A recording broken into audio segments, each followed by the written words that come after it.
कौन बनेगा नेता। नगर निगम के चुनाव पास आने वाले थे।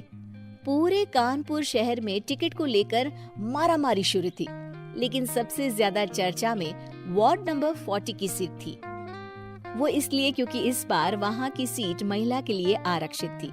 अब सवाल ये था कि चुनाव लड़ेगा कौन। इससे पहले ठाकुर साहब वहां से पार्षद थे और इस बार उन्होंने अपनी पत्नी सीमा ठाकुर को टिकट दिलवाई और ठाकुर साहब की शान के कारण सीमा जी ने 20,000 वोटों से चुनाव जीत लिया।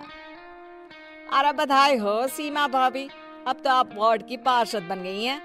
अब तो हमारे काम आप ही करवाएंगी। अरे ये तो सिर्फ नाम की पार्षद बनी है, वो तो महिला सीट आ गई, वरना पार्षद तो मुझे ही बनना था। अब भले ही चेहरा इसका होगा, लेकिन पावर तो मेरी ही होगी। अरे वाह भाई साहब, क्या दिमाग लगाया है आपने भी। आइए आप लोग, खाना लगा दिया है सबके लिए। सीमा जी पार्षद बन चुकी थी, फिर भी उनकी एक ना चलती। सारे काम ठाकुर साहब खुद ही संभाल लेते और जहाँ जरूरत पड़ती वहाँ सीमा जी का अंगूठा लगवा लेते। सीमा जी ज्यादा पढ़ी लिखी भी नहीं थी। एक दिन ठाकुर साहब और सीमा एक प्रोग्राम में जाते हैं। अरे ठाकुर साहब, आप आ गए।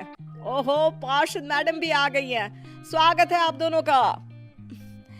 लगता है हमारे पार्षद फंड का सही इस्तेमाल हो रहा है। चलिए अब उद्घाटन करते हैं। ये लीजिए ठाकुर साहब कैची, आप ही सबसे पहले प्रवेश कीजिए।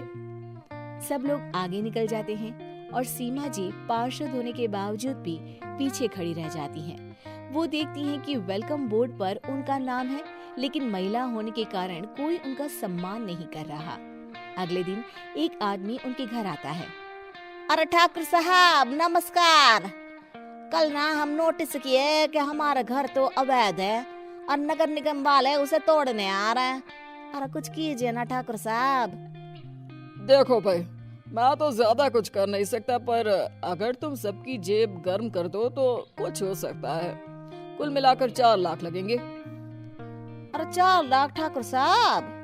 अरे भाई, मैं अपने लिए नहीं मांग रहा हूँ। दरोगा है, इंजीनियर बाबू है, बड़े साहब है, सबको देना पड़ता है ना थोड़ा थोड़ा। बोलो है मंजूर? तभी वहाँ अचानक सीमा जी आ जाती हैं। अरे ये आप क्या कर रहे हैं? पहले इन्हीं लोगों से तो आपने वोट मांगे, अब इनसे ही पैसे ले रहे हो।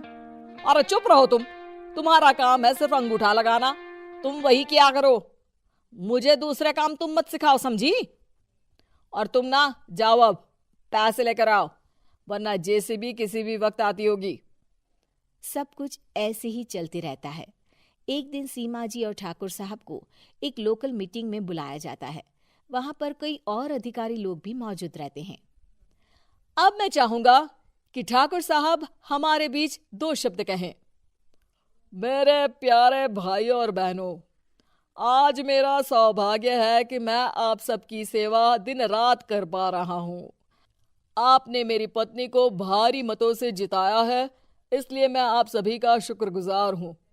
मैं आप सबसे वादा करता हूँ कि हमेशा की तरह हमारे वार्ड में किसी को कोई तकलीफ नहीं आने दूंगा। सभी लोग तालियां बजाने लगते हैं। अब मैं माननीय पार्षद मैडम को स्टेज पे बुलाना चाहूंगा। अपने नाम को बुलाया सुनकर सीमा जी एकदम चौंक जाती है। उन्हें बिल्कुल उम्मीद नहीं थी कि इतनी बड़ी जगह उन्हें मंच पर बुलाया जाएगा।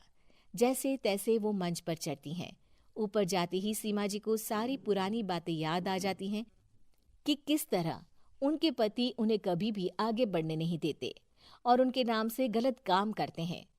वो बोलने लगती हैं, मैं आपके वार्ड की पार्षद सीमा हूँ। आप में से बहुत कम लोग ही मुझे जानते होंगे, क्योंकि इससे पहले मुझे कभी ऐसा मौका ही नहीं मिला। सारे मौके मेरे पार्षद पति यानी आपके ठाकुर साहब ही लेते रहे, लेकिन आज ये मौका मुझे मिला है तो मैं इसे ऐसे ही नहीं जाने दूंगी। मैं आपको ये बताना चाहती हूँ कि आपके ठाकुर साहब मेरे नाम की आड़ में गैर कानूनी काम करते हैं, जिस पर अंगूठों के निशान मेरे होते थे। इसीलिए मैं अपनी गलती मानती हूँ और आज अपने पद से इस्तीफा देती हूँ, ताकि आगे से कोई गलत काम ना हो पाए। अब फैसला आप सबके हाथ में है कि आप हमें क्या सजा देना चाहते हैं। सीमा जी की बातें सुनकर ठाकुर साहब के चेहरे का रंग उड़ जाता है और वो शर्म से मुंह नीचा करके वहां से चले जाते हैं और पद से इस्तीफा देकर ही सही सीमा जी अपने आप में आत्मविश्वास महसूस करती हैं।